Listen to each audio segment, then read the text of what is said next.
À la une de cette édition, c'est déjà l'acte 2 de la compétition de beauté dénommée Nanagan. Entendez des femmes rondes qui brillent leur beauté et élégance. Elles donnent rendez-vous pour la grande finale à Lomé.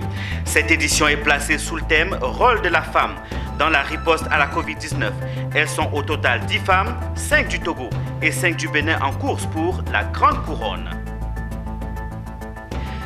L'assureur local intervenant dans l'assistance des sinistres et des accidents transfrontaliers Carte Brune renforce la prise en charge dans les hôpitaux en Côte d'Ivoire. Au total, c'est un don d'un montant de 20 millions de francs CFA qui a été offert. En Côte d'Ivoire, plus de 260 entreprises exigent le paiement de leurs factures par l'État cumulé depuis 3 ans. Le syndicat national des fournisseurs de l'État de Côte d'Ivoire souhaite une rencontre avec le chef du gouvernement afin de lui exposer leur situation devenue intenable.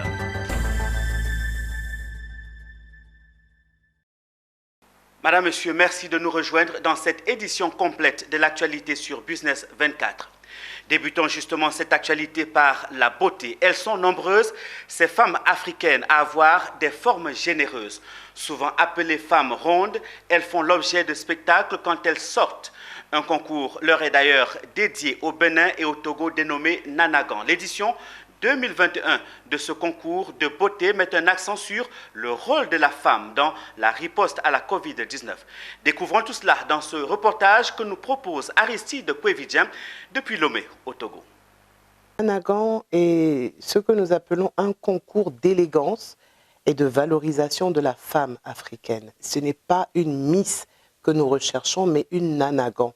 Nanagan, ça veut dire une femme qui est imposante, de par sa personnalité, de par sa corpulence, de par tout ce qu'elle va exprimer à travers son comportement, à travers tout ce qu'elle va dire.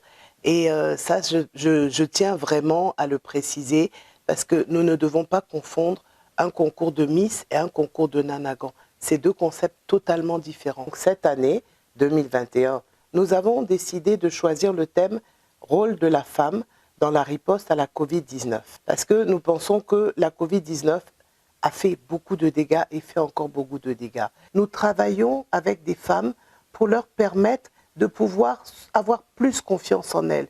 Nous travaillons avec ces femmes pour leur permettre de pouvoir être mises en valeur. Et c'est pourquoi, cette année, dans les nouveautés, j'en viens, nous avons choisi de travailler avec une conseillère en images, diplômée d'une école à Nice, et qui va apporter à ces femmes-là cette capacité à se mettre en valeur. Nous avons également un chorégraphe et un coach sportif, parce que il est important de faire des activités physiques. Et tout ça, c'est un petit peu, si vous voulez, un plan de rééducation que nous essayons d'inculquer à ces dames. Retour en Côte d'Ivoire pour la suite de cette édition. 20 millions de francs CFA, c'est le montant global du don en médicaments et en matériel de premiers soins que le Bureau national de la Carte Brune de la CEDEAO a offert au CHU de Boaké, de Cocody, de Trècheville et aux sapeurs-pompiers. Cet assureur local entend renforcer la prise en charge des victimes en Côte d'Ivoire. Patrick Roux, Mireille Abalé et Marius Seri nous font le point. Action citoyenne qui consiste à un don global de médicaments et de matériel de première nécessité d'un coût global de 20 millions que nous mettons à la disposition de ces institutions-là. C'est le coût total du don du Bureau national de la Carte Brune de la CEDEAO remis ce mardi 30 novembre 2021 à Abidjan.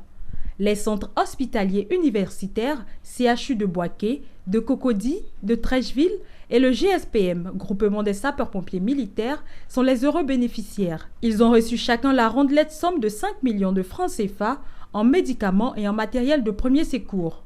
Le Bureau national de la Carte Brune CEDEAO est aussi l'assureur local de la CEDEAO. L'objectif de ce bureau, c'est de s'inscrire dans les actions qui sont définies par nos États, dans le cadre de la libre circulation des biens et services, mais faire en sorte que cette libre circulation des biens et services puisse se faire de manière sécurisée. Et vous savez que par rapport à ça, il y a trop d'accidents ces derniers temps. Et le Bureau national de la Carte Brune CEDEAO a cet objectif de prendre en charge les victimes d'accidents transfrontaliers. Les bénéficiaires ont rougi de plaisir en réceptionnant leur présent. tout en rassurant les membres du conseil de gestion du Bureau national de la carte brune de la CEDEAO du bon usage des dons à eux offerts. Les médicaments sont essentiels dans la prise en charge de nos patients et leur disponibilité contribue, n'est-ce pas, comme vous pouvez l'imaginer, à renforcer notre capacité à prendre en charge de façon rapide et efficiente les accidentés de la voie publique que nous recevons. Notons que pour l'exercice 2021, ce sont 395 millions de francs CFA de sinistres réglés. Créés en 1982 par les chefs d'État et de gouvernement des pays de la CEDEAO, la carte brune CEDEAO est le système d'assurance dans le cadre de la libre circulation des biens et des personnes. Le Bureau national ivoirien a été mis en place en 1990 et sa gestion confiée à l'Association des sociétés d'assurance de Côte d'Ivoire. Il assure la prise en charge des victimes d'accidents transfrontaliers. La Fondation Égalité a présenté ce 27 novembre son programme de formation et d'insertion professionnelle des jeunes dénommé Insert Jeunes. Le but poursuivi par l'ONG à travers ce projet est de mettre à la disposition des jeunes un ensemble d'outils pratiques et conventionnels pour les sortir de la précarité et du chômage, nous dit notre reporter Walter Kofi. Ex-enfant de la rue, dans laquelle il a passé 24 ans de sa vie, Kwame Anderson est aujourd'hui résolu à prêter main forte à une jeunesse en difficulté. À travers sa fondation Égalité, il présente son programme Insert Jeunes, un programme d'insertion destiné à offrir à la jeune génération des compétences nécessaires pour percer le tissu économique, mais aussi une formation sur des valeurs citoyennes. Sa cible, des jeunes non scolarisés, défavorisés et diplômés auxquels il offre une formation gratuite en conduite et la possibilité d'obtenir un permis de conduire. Aujourd'hui, je dirais que cette jeunesse-là existe aussi de la valeur du potentiel. Ces jeunes qui sont dans la rue là ont aussi du potentiel en eux. Je demande tout simplement que nos autorités puissent donner un coup de main aujourd'hui à cette jeunesse-là. Donner un coup de main à cette jeunesse parce qu'ils ont aussi du potentiel. Vous savez, quels que soient les moments difficiles que j'ai traversés, mais un seul jour de ma vie, quelqu'un a été là, quelqu'un m'a tendu la main et je suis saisi cette main tendue. Aujourd'hui, je suis en train de faire le retour en essayant aussi d'aider ceux que j'ai laissés dans la rue. La Fondation Égalité, dans ses actions, procède à la rénovation des auto-écoles dans lesquelles sont formés les jeunes bénéficiaires en les équipant de matériel roulant, didactique et informatique. À cela, la Fondation ajoute la sensibilisation sur l'entrepreneuriat. Aujourd'hui, toute activité est rentable. Même que tu aies 10 francs, que tu aies 50 francs, que tu aies 100 francs, tu peux te réaliser. Créée en avril 2021, la Fondation Égalité est née de la volonté d'un chef d'entreprise rompu à la tâche à faire de ses acquis professionnels une œuvre charitable, un projet solidaire et communautaire qui veut répondre à la crise de l'employabilité, stopper le banditisme par l'insertion des jeunes.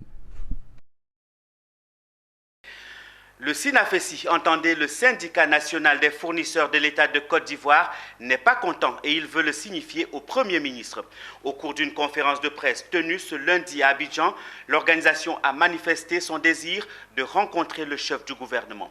Intimidation, harcèlement, retard de paiement, c'est une longue liste de griefs qu'ils entendent présenter au chef du gouvernement. De compte rendu de Issa Badini et Ismaël Doza.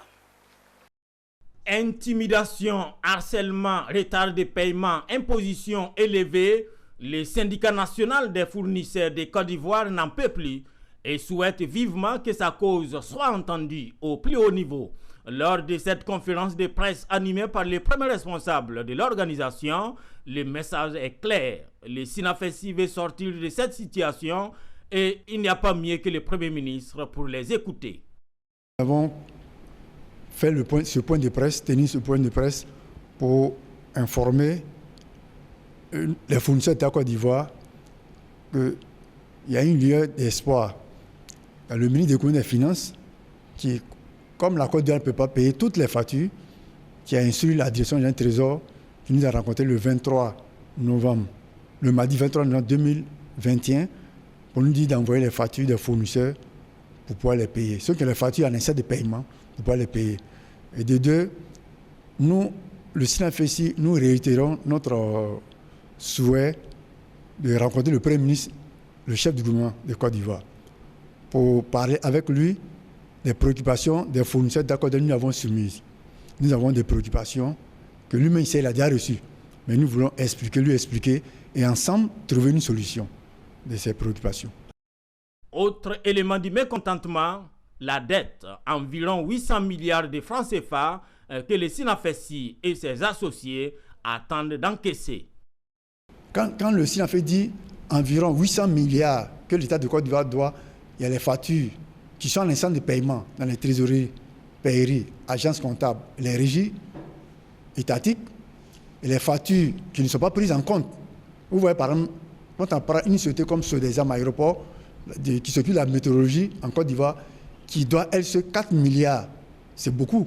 OASU qui a disparu, qui n'existe plus, Office Ivoirien des Sports qui n'existe plus de 600 millions, et la DORES, ancien, comment on appelle ça, DORES, qui est maintenant devenue direction des examens et concours, qui doit 3 milliards. Puisqu'elle n'existe plus, alors les autorités disent, comme ça n'existe pas, tous ceux qui ont fourni des prestations, enfin, ne vont pas être payés. Syndicat national des fournisseurs de l'État de Côte d'Ivoire, le SINAFESI milite également pour la réduction des coûts de scolarité, de l'électricité et des denrées alimentaires. Le projet Benkadi, travailler ensemble pour une œuvre commune, prend forme en Côte d'Ivoire. À travers un atelier d'information de sa mise en œuvre initiée ce 30 novembre, les grands axes de travail et les attentes ont été dévoilés. L'objectif est de renforcer la résilience des couches vulnérables face aux effets de changement climatique. Les détails avec nos championnes Zénab Dosso et Tima Traoré. Les regards tournés vers les couches vulnérables. Les membres de la Convention de la société civile ivoirienne sont toujours au devant de la scène. Pour renforcer la résilience des femmes, des jeunes et des personnes en situation de handicap face aux effets du changement climatique, les organisations ont mis en place le projet Benkadi. Aujourd'hui, au cours de cet atelier d'information des parties prenantes sur la mise en œuvre du projet Benkadi en Côte d'Ivoire, les grands axes stratégiques ont été définis. Des avis recueillis et des attentes présentées. À travers ce projet, les initiateurs entendent créer une synergie d'action pour porter haut le plaidoyer en faveur des personnes vulnérables. Et en Côte d'Ivoire, nous allons travailler sur les questions des régions côtières et la protection des aires protégées. Donc depuis cette période, nous avons entamé une série d'audiences avec l'ensemble des acteurs et des parties prenantes avec qui nous prévoyons de travailler sur la mise en œuvre du projet pour la période 2021-2025. Et puis nous avons aussi mené des enquêtes, nous avons mené des études. Et aujourd'hui, il était question de réunir l'ensemble de ces acteurs-là pour leur présenter de façon concrète ce que nous voulons faire dans le cadre de ce projet Benkadi. Visiblement conquis par la portée de ce projet dans la lutte contre le changement climatique, les structures étatiques et toutes les parties prenantes s'engagent. Le Conseil économique, social, environnemental et culturel voulait rassurer la Convention avec ce projet que cette institution, qui a aussi en son sein une commission environnement, va donc l'accompagner, s'associer pleinement. On parle de changement climatique, mais ce n'est pas aujourd'hui que ça date ce problème-là. Mais qu'est-ce que le gouvernement a pu faire comme investissement? Et quelle est la résultante? Et quel est l'impact sur les populations? Donc, à ce sens-là, le Sénat peut accompagner Benkadi dans le cadre de la sensibilisation, dans le cadre du recueil des données. Rappelons que le projet Benkadi lancé en septembre 2021 pour une période de 5 ans en Côte d'Ivoire est un projet né de la volonté des Pays-Bas à travers un appel à projet porté dans 4 pays de la sous-région dont le Bénin, le Mali, le Burkina Faso et la Côte d'Ivoire. Ce sont plus de 184 organisations de la société civile, religieuses et syndicales qui mutualisent leurs efforts dans les actions. Les membres de l'Union des assistantes et secrétaires de la GEST aussi étaient en atelier ce 27 novembre à Abidjan. Cette formation, dispensée par le cabinet Human Progress, vise à donner les rudiments nécessaires aux secrétaires et assistantes pour la gestion des personnalités difficiles. Et comment? Les explications avec Konena Nourgo et Doumbia Ayouba. Elles sont assistantes de direction ou secrétaires à la GESTOSI, Société de gestion des stocks pétroliers de Côte d'Ivoire. Ce samedi 27 novembre 2021, elles viennent se faire former par le cabinet Human Progress sur le management des personnalités difficiles. Objectif, améliorer leurs relations avec les visiteurs, collaborateurs et patrons compliqués. Étant assistant de direction, nous gérons nos patrons et en plus de ça, les personnes aussi qui viennent en visite. Donc c'est vraiment important de pouvoir savoir comment gérer ces personnes-là, connaissant la personnalité de tout un chacun et comment voir quelle personne est difficile ou pas, on pourra s'en sortir avec nos patrons et leurs visiteurs. L'atelier a été meublé d'exercices pratiques permettant à chaque participante de jauger sa relation avec les autres afin de mieux se connaître. Car l'une des solutions pour manager les personnalités difficiles est la connaissance et la maîtrise de soi. C'était une très belle formation, vu que ça nous a permis encore de connaître encore plus quelques facettes des personnes difficiles. On a eu un certain nombre d'informations sur ces personnes-là et on saura maintenant comment les affronter. Je sais qu'avant on les affrontait, mais avec les outils que nous venons d'avoir, on pourra mieux les affronter. Selon Eouma Achille Kwasi, consultant et formateur en développement personnel, les personnalités difficiles se distinguent par la nervosité, le stress, l'agressivité, l'anxiété. Le caractère difficile d'une personnalité peut être dû à son milieu de vie. Il faut donc une connaissance de soi. Pour gérer une telle personne, il faut apprendre. La première chose à apprendre, c'est apprendre à se connaître soi-même. La deuxième chose, apprendre à connaître l'autre. Parce que des fois, on dit une personnalité est difficile. Oh, c'est tout que c'est nous-mêmes qui sommes difficiles et pas faciles à vivre.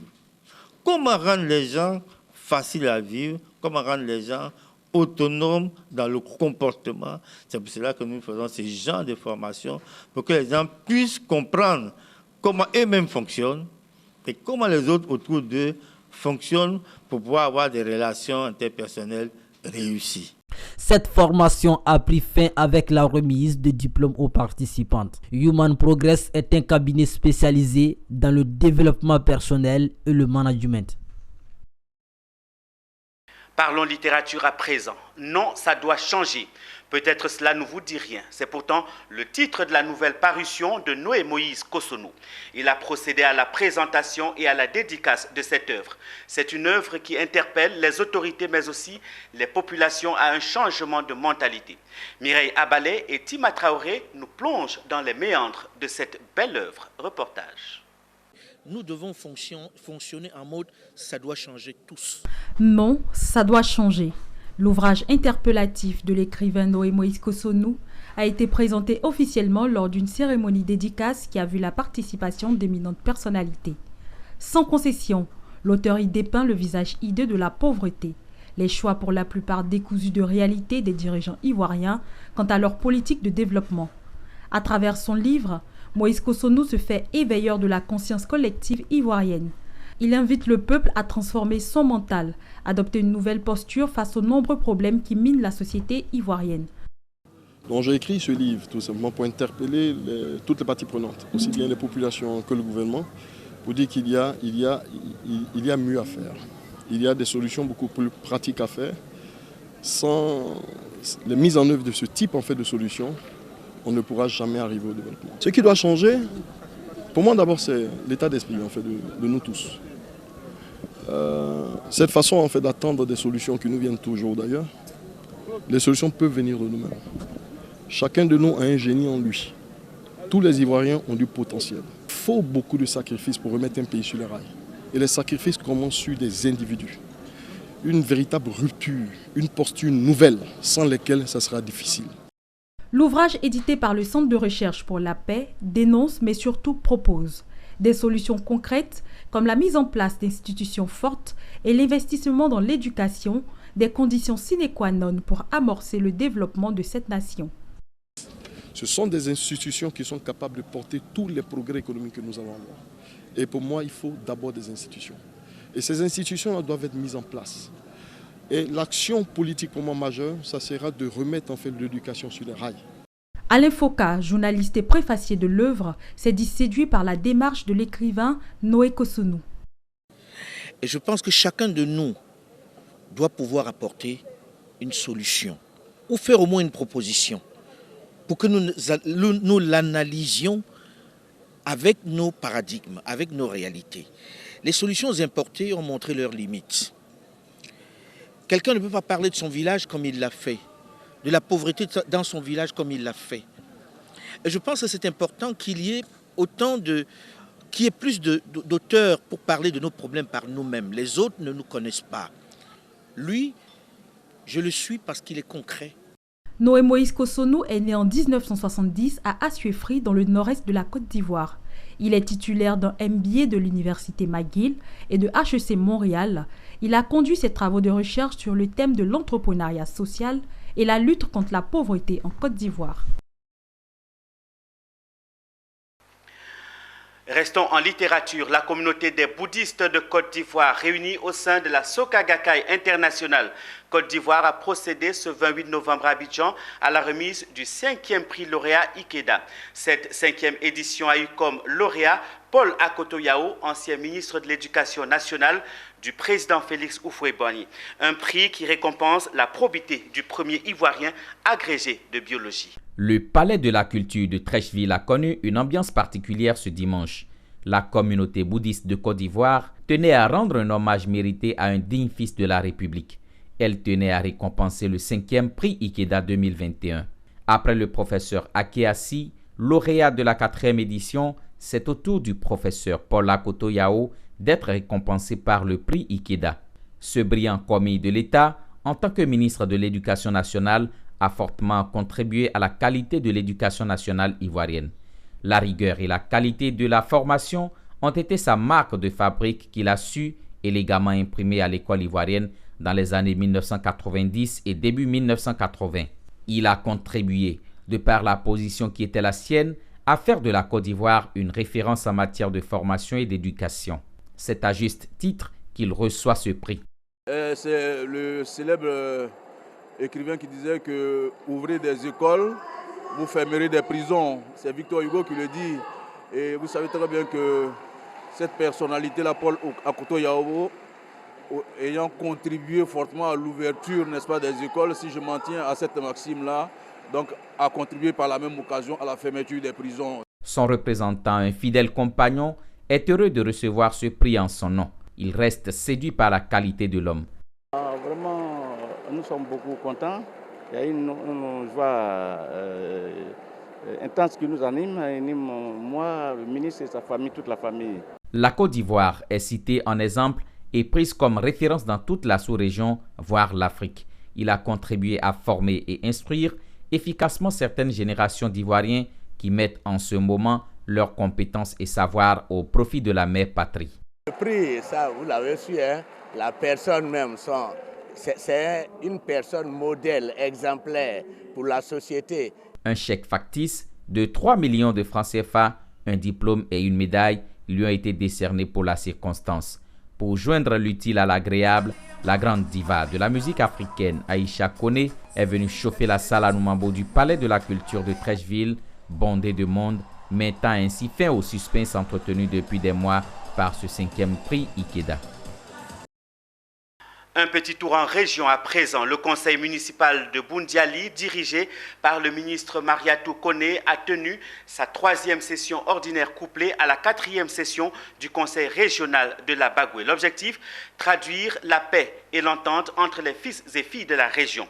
Occasion également de poser des actions de développement dans la région. Daouda Ouattara. Se rapprocher des populations en tenant les sessions de façon tournante et en joignant les populations aux sessions du conseil municipal de Boundiali. C'est l'objectif de la tenue de cette 3e session au quartier Fagayoro, couplée à la 4e session du conseil régional. Boundiali a depuis longtemps mérité sa réputation de ville d'accueil et nous sommes en voie d'en faire aujourd'hui une commune coquette. Je voudrais profiter de cette tribune pour remercier tous ceux qui nous accompagnent dans notre démarche de bâtir un Boundiali nouveau. La construction d'une cité va au-delà des chantiers d'infrastructure pour relier des communautés, pour rapprocher des familles, pour mettre ensemble tous les enfants de la mère patrie au travail dans la même cadence, en regardant dans la même direction et ce n'est pas toujours aisé, je le reconnais. Comme à chaque session, le maire Mariatou Kone a offert plusieurs tonnes de riz, des kits scolaires et une ambulance à la maternité du quartier Bélé.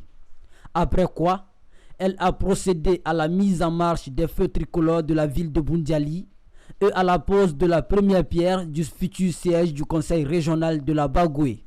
Mariatou Kone a également assisté à la sortie officielle de 102 jeunes filles au centre du service civique. Des actions de développement saluées par le représentant de l'UNICEF en Côte d'Ivoire. J'aimerais aussi dire que l'UNICEF est fier d'être à vos côtés pour continuer le développement de Boundiali et aussi de Côte d'Ivoire et d'assurer que chaque enfant a le droit d'aller à l'école, d'avoir le droit de s'exprimer, d'avoir le droit d'avoir un acte de naissance, d'avoir accès aux services sociaux de base. Invité d'honneur de ces sessions, le ministre gouverneur du district autonome des Savanes a salué cette démarche d'entente et de solidarité. Faut-il rappeler que pour cette rentrée scolaire, ce sont au total 7 établissements scolaires qui ont été inaugurés par le conseil municipal de Boundiali. Plusieurs autres chantiers lancés sont en cours de réalisation. D'un conseil municipal à un autre, le conseil municipal de Djuekwe a tenu sa 3e et dernière session ordinaire de l'année 2021. Cette séance a permis de faire le bilan des réalisations des 3 années d'exercice. 10 projets en cours de réalisation ont été annoncés par le maire au profit des populations. Théodore Kanga. Cette 3e assise était portée sur les questions d'investissement réalisées et en cours de réalisation par la municipalité. L'examen et adoption du budget primitif de l'exercice 2022. Ce budget qui s'élève à 801 464 000 francs CFA contre 624 951 000 francs en 2021, soit une note différentielle de 136 213 000 francs CFA. Il ressort que 10 projets d'école sont en cours de réalisation, ainsi qu'un centre commercial achevé. Parlant du cadre organique, le Conseil a validé le recrutement de 6 agents municipaux en remplacement de ceux admis à la retraite. Honoré Guiboni a fait le point de sa mission effectuée du 7 au 10 octobre en Italie. Et il y a eu effectivement un forum portant sur l'équilibre, l'équilibre à apporter au niveau des maires d'Afrique. Est-ce que Djuekwe gagne? Le président de la Chambre agricole offre à Djuekwe un centre de formation technique agricole. Ce n'est pas rien du tout. La première fois que j'assiste à une commission où nos recettes sont en hausse. Donc Djuekwe a pris un départ et nous n'avons plus droit à l'erreur. Et pour permettre aux maires qui veulent développer Djuekwe, mon village a jugé utile de mettre gracieusement 5 hectares à la disposition de la mairie pour construire le centre de formation agricole. Aka Cyril, SG de la préfecture, représentant le préfet de Djuekwe, a félicité l'ensemble du conseil municipal pour la gestion financière approuvée par le trésorier général de Djuekwe. La divagation des animaux dans les rues et le stationnement anarchique des véhicules, source d'accidents récurrents, ont été évoqués par les populations présentes à la dernière session de l'année 2021.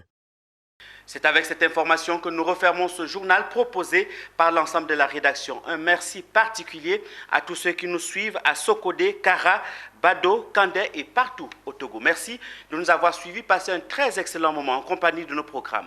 Prochaine édition, toujours sur Business 24. Au revoir.